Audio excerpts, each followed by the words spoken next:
Untouchable, uncrushable. Untouchable, uncrushable. Untouchable, uncrushable. Untouchable, uncrushable. Down, face down. You know the routine.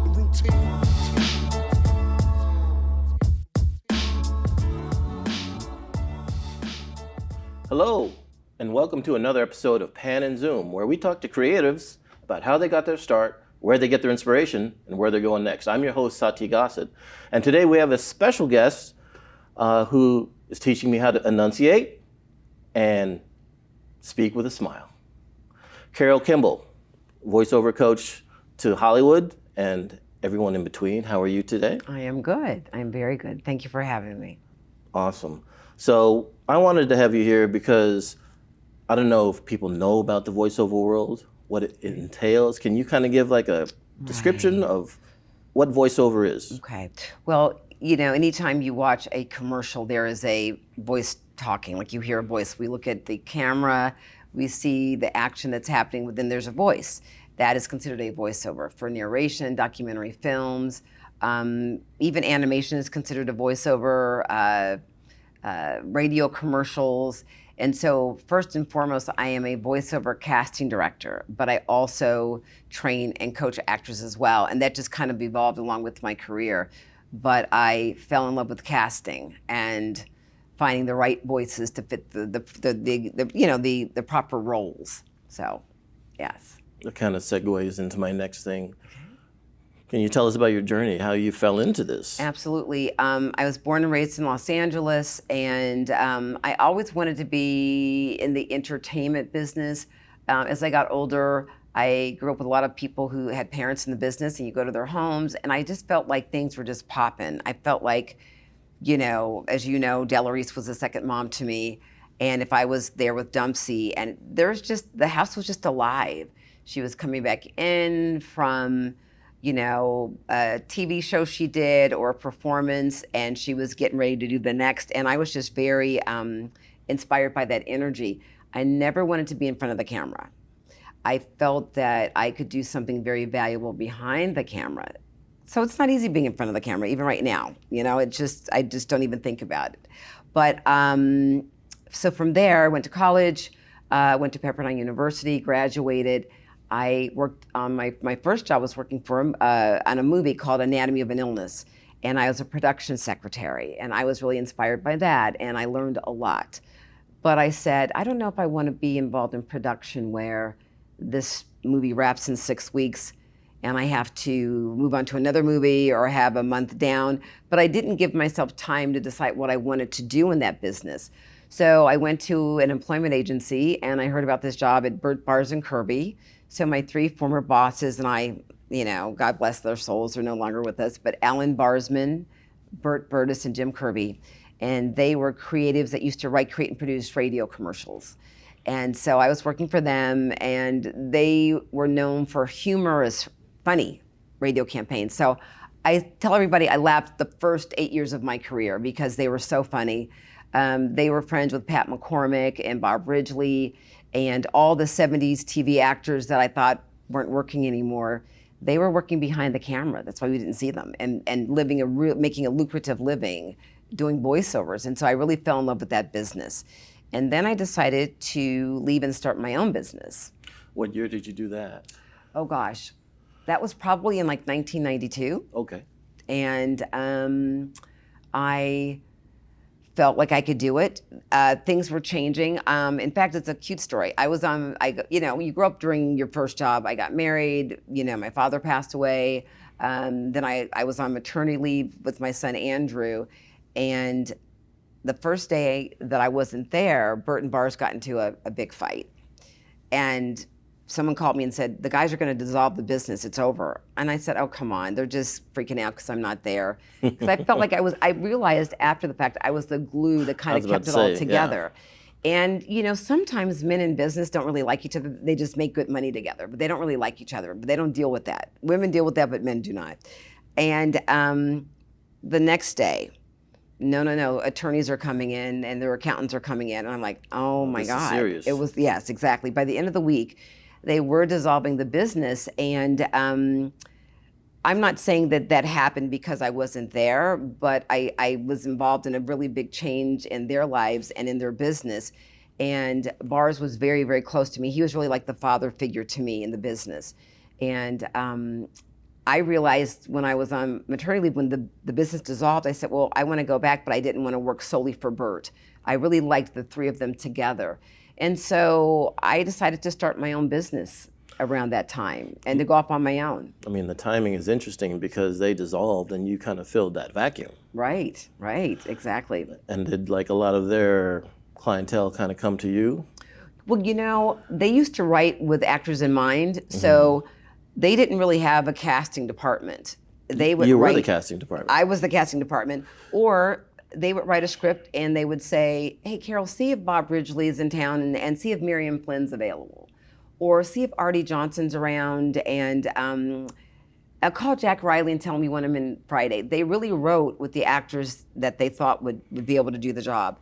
So a lot of clients still loved their work, but said, listen, guys, we love your writing, we love this campaign, but can we open this up to new people? And so they would say, Carroll, we'll just run some auditions. And they would tell me to run auditions like it was just something for me to do. But there was an art to running auditions, and that's casting. And so I was really good at bringing in the right people. I started getting, auditioning actors that they really enjoyed, but they never thought they could work with.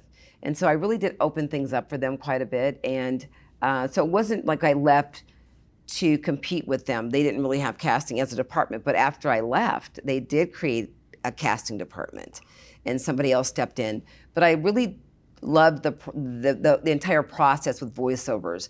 You know, actors are a lot more comfortable when they're behind the scenes, when they're not in front of the camera. Isn't that ironic? Yes, it is. That, you spend your whole time to act in front of the people, but then when it comes time to it, it's like, Yeah, I think the minute people don't have to think about what they look like, they're a lot more relaxed, they're more comfortable. And so I saw the best of a lot of people. I just have wonderful experiences when I think back to some of the actors that I did work with. And then they would go, when I really should have known I was onto something, they would go to lunch, and it'd be a 2-hour lunch, and then they would get a call, hey, listen, if Shelley Berman and Susan Tolsky show up, or whatever actors were showing up, you could direct them, you know what to do. And so their 2-hour lunch turned into a 3-hour lunch. But they were really amazing bosses. They obviously saw, listen, voiceover coach that I am, here I am. They obviously saw something in me that allowed them to trust me. And maybe they saw more in me than I did myself. And I didn't even realize it at the time. So that really was a great experience when you work for people that see, okay, she's onto something. We've got a girl that's got some really good qualities here. So. Yeah, showbiz is interesting because they're always looking for something, but they don't know until they see it. Right. And the people don't know until it's shown to them. Right. And in the process, if you were to walk us through the process, how does someone get into voiceover? Like, say for instance, a guy named Satie came in and said, hey, I want to be a voiceover actor. What do I got to do? Well, most of the people that make voiceovers sound really easy and that are great in animated films and ongoing campaigns, or even sometimes when you look at a documentary, it's easy to listen to because of the voice that's telling the story along with the visuals. Really good actors. So it does come from an acting place, and not to say that a regular person with no acting experience could do this, but it is acting. And so everyone's seen the behind the scenes of animated films, and you see the actor, and if he's running and panicking, or if he's acting like he's scared, he has to act like he's afraid, and he's got to add all the physicality and the movement to being scared or being afraid or being nervous. Also, leaning into storytelling or being warm, or smiling or being a little bit of a villain. I mean, that's all direction. And so actors do that with, at a drop of a hat. And so a lot of really amazing actors are a part of the voiceover community. But lately, there is a trend in voiceovers where people want real people. Like my clients will say, Carroll, no announcers. They will even say no VO people. We want real and natural. And for a long time, they always said, we want the actors to sound like Ben Affleck or Matt Damon. But they just talk. So I used to tell actors, if they walked in to do this, they would say, hey, Carol, I don't do voiceovers, but hey, I'm just gonna read it, okay? But that's really what a lot of my clients want. They just want a very real and believable delivery. And that's hard for actors, because actors are used to acting and bringing words to life and, you know, being big and performing. So it is not easy to be real and natural and just act like you're a person talking about a certain subject or product. Okay. So if, again, like Satie were to come in, you know, you learn and you read copy and you get coached up and get comfortable, and, and then what are the next steps? Okay, so the training is very important, but even with the, you know, a lot of actors don't connect with voiceovers that easily. So I have, and the reason I started coaching, at the very beginning of my career, I would call an agent and I would talk to them about a certain kind of actor I was looking for. And then I would hear them say, oh, you know, Satie, well, you know, maybe, oh no, Satie's a little bit green. I don't think he's ready for me to send you to you yet. And then I would say, well, green can be good, because sometimes it's nice to have someone who doesn't know exactly how to do it or how to read a tag in a perfect way. The tag is like that last line that comes at the end of a commercial. And then I'm like, well, no, I think I want to see him. So I would see this actor, Satie, that was a little bit green, and he would book the job. The agent would call me after he booked it and would say, Carol, I wasn't even going to send him to you. What did you do? It's like, well, we took time. I directed him. I said, well, let's try it again, but just smile this time. Okay, let's try it again, but maybe just be a little friendly. Or fold your arms to act like you're a know-it-all. Whatever the direction is, I think I'm really good at directing actors, and I'm really good at helping actors to relax, and then doing something that's natural. So once I know who I'm working with, I can really pull the sarcasm out of you or the warmth out of you. There are even times you've got to be sad and disturbed about something. You know what I mean? So I think I'm a really good director. That's awesome, because a great director is a great listener and kind of picking up what people's strengths are. Right. Regardless of whether they're in front of the camera or behind the camera. Right. So say an actor, they get comfortable, they have some successful copy. How do they get noticed? Well, okay, so after the training, an agent is really important. Mm-hmm. And agents do sign actors who aren't A-listers, or who, as long as the sound is something that an agent hears, so there is a demo tape involved. Mm-hmm. So let's just say you go through the proper training, the VO training, then you should have a demo tape produced. And the demo tape is the audio version of an actor's acting reel, just so they could hear what you do. And you showcase your sound. And so whoever you work with, you know, if you're more comedic or if you're good at natural copy, that first spot is going to be like the voice print of what you do best. And I feel like you've got to open with what you do best, close with what you do best, and you can kind of play in between. But a voice demo is important. And I'll be honest, sometimes people are lucky. An agent will call me and will say, hey, Carol, are there any new people you're working with? You know, because I'm looking for some new people to add to my roster, and I could think of somebody that I'm really impressed with, and I might say, he doesn't have a demo. It doesn't matter. He doesn't have to have a demo. Just have him call me, because I really want to meet some new actors. And so a lot of actors have connected with agents that way. Even when actors have been working on a TV commercial, sometimes an actor is in the commercial, but if he has a neat sounding voice, the creatives from the ad agency might say, hey, we love your voice, and we have to find a voice for the tag of this commercial. Can you read this for us? And that actor's never done voiceovers before, but he understands the brand, he's in the commercial, so he nails it, and he is on a national spot and so that's the introduction. So some people are blessed and they get work for their first job, and they end up having a voiceover career after that. So it happens a lot of different, I guess just like on camera acting, it happens a lot of different ways for everybody. You know, like I always say, wouldn't it be fascinating to line up 10 actors and for them each to say how they got in SAG? Yeah.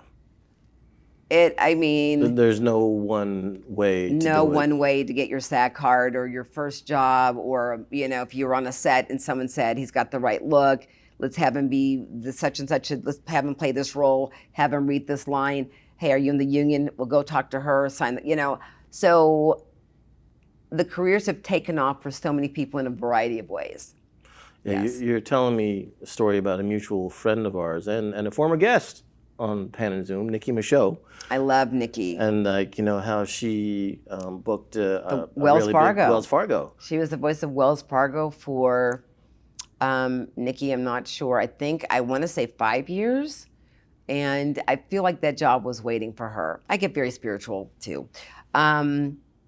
We were auditioning, and I think I was auditioning all week, and I just loved how natural she was. And for instance, she's a wonderful actress.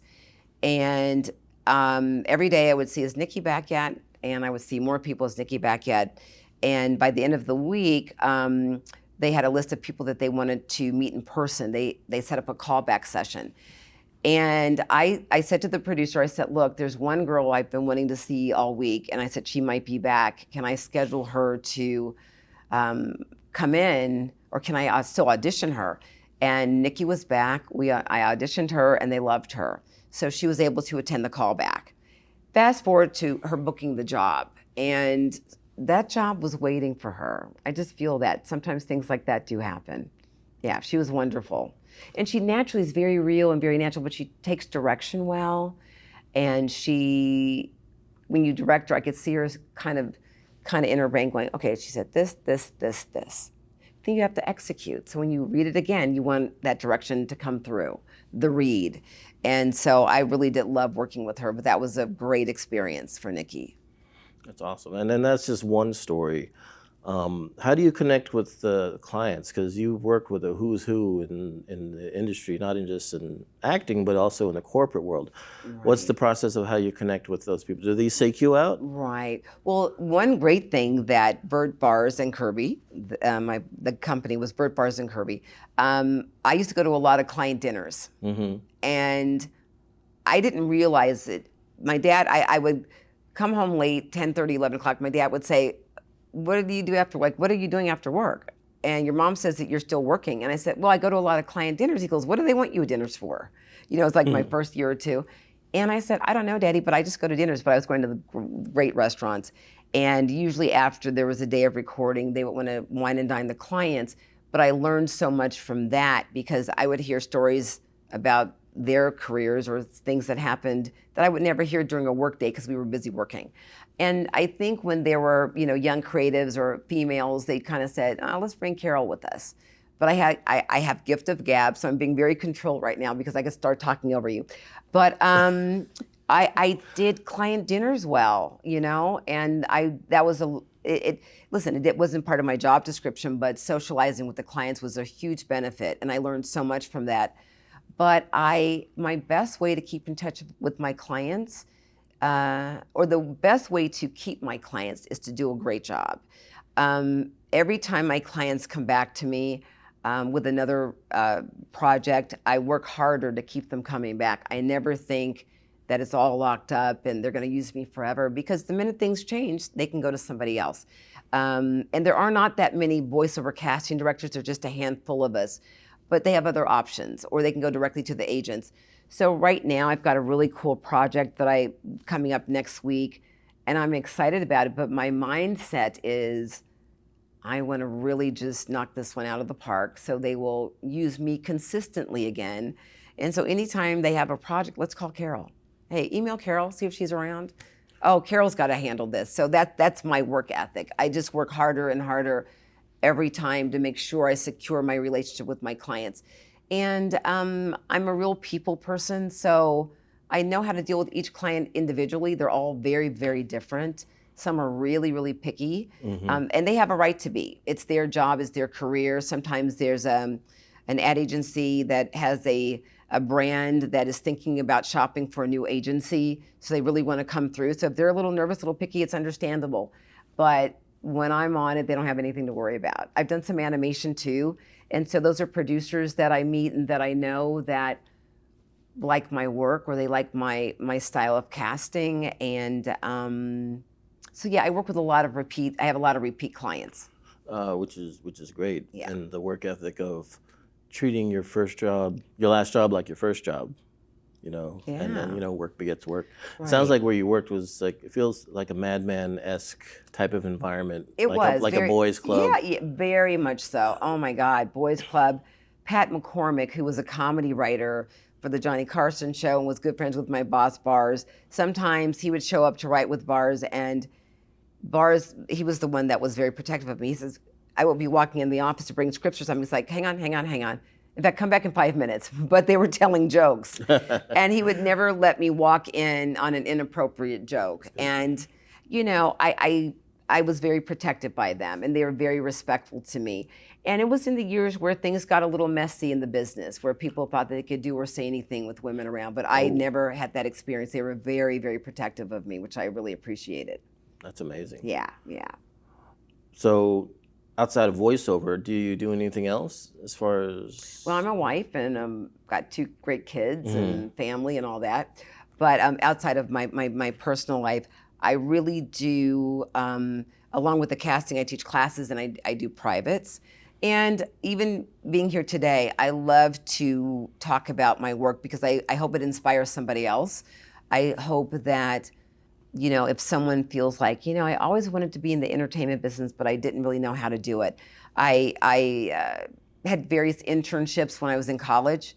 And to me, that's the best way to get the experience. Most networks and production companies love college students. And, now I think interns have to be a lot more organized. When I was an intern, I had an internship at KEBC and KLOS radio.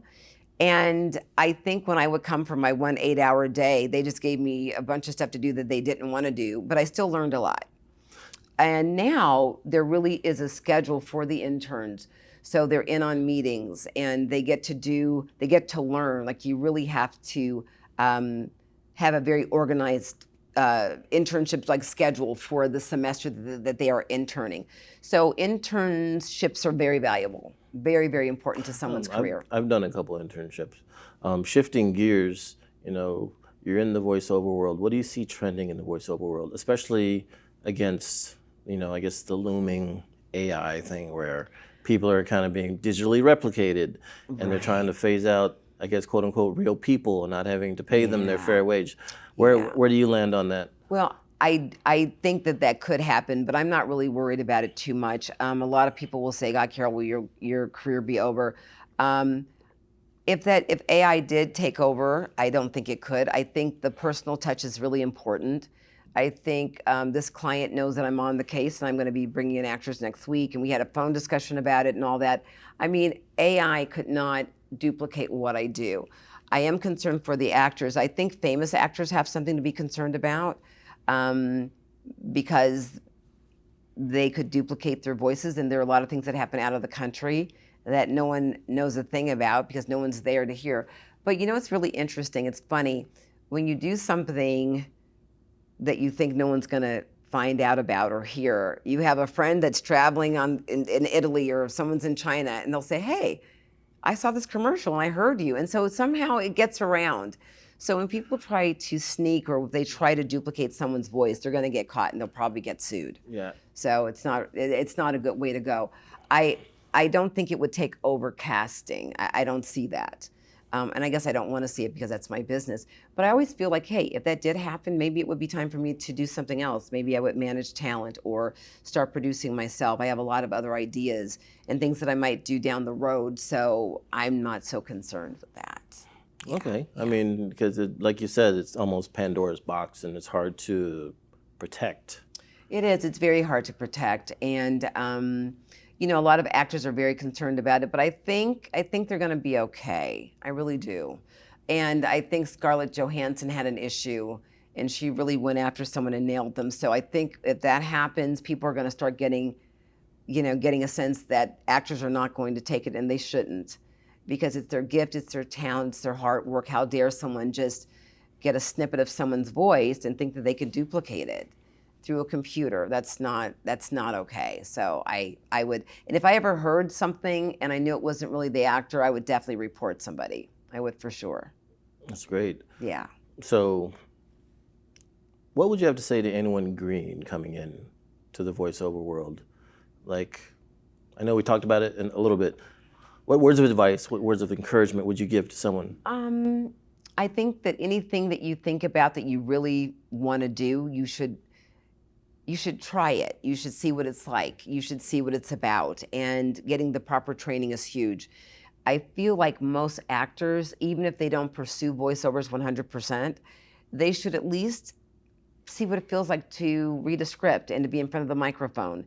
We cannot see you. So you've got to be this warm, magical storyteller. It starts inside and it comes out through your voice. And Satie, I've worked with you. Your wonderful dad, the last time I saw him, he knew that, we knew each other, and he, I won't do his voice, but he did say, I really want Satie to do voiceovers, and I really want you to help him. And so that has a lot to do with us connecting and me being here today. And it doesn't mean that you have to be a big famous voiceover artist, but I feel like when we work together, when you've been reading scripts, it's been very beneficial. But look, you're hosting right now, right? You don't know where you're going to go in your career. And so voiceovers prepares you for many things, a podcast, hosting, and being an actor. Or somebody might know you and say, hey, let's get Satie in on this. There could be a table reading for an animated pilot. Now you're aware, you will feel comfortable sitting at that and doing a voice or being more yourself. And I don't think actors are really aware of what they sound like, because that's important too. A lot of actors have taken voiceover classes from me, and they will say, Carroll, I'm a better actor now because I wasn't aware of my voice. I mean, I could act happy, but smiling in my voice and knowing how my voice is rich and full and how my voice translates throughout this commercial or in this scene, I'm a better actor. So you've got to be aware of every part of yourself, and your voice is everything. It's huge. It's huge. It is. And, it's part of the craft, and it's what we talk about on this show, Pan and Zoom. We talk to people from different disciplines and how they hone and how they honor their craft. Absolutely. So I would like to thank you for coming on. This has been a wonderful conversation. Can you give us the website? Oh, okay. So my website is CARROLL at carrollcasting.com. Carroll at carrollcasting.com. So CARROLL at CARROLLCASTING.com. Awesome. And with that, we would like to wrap up this episode. I would like to thank Carroll for coming on and imparting her wisdom. Yeah. And until then, keep on filming. Have a great night.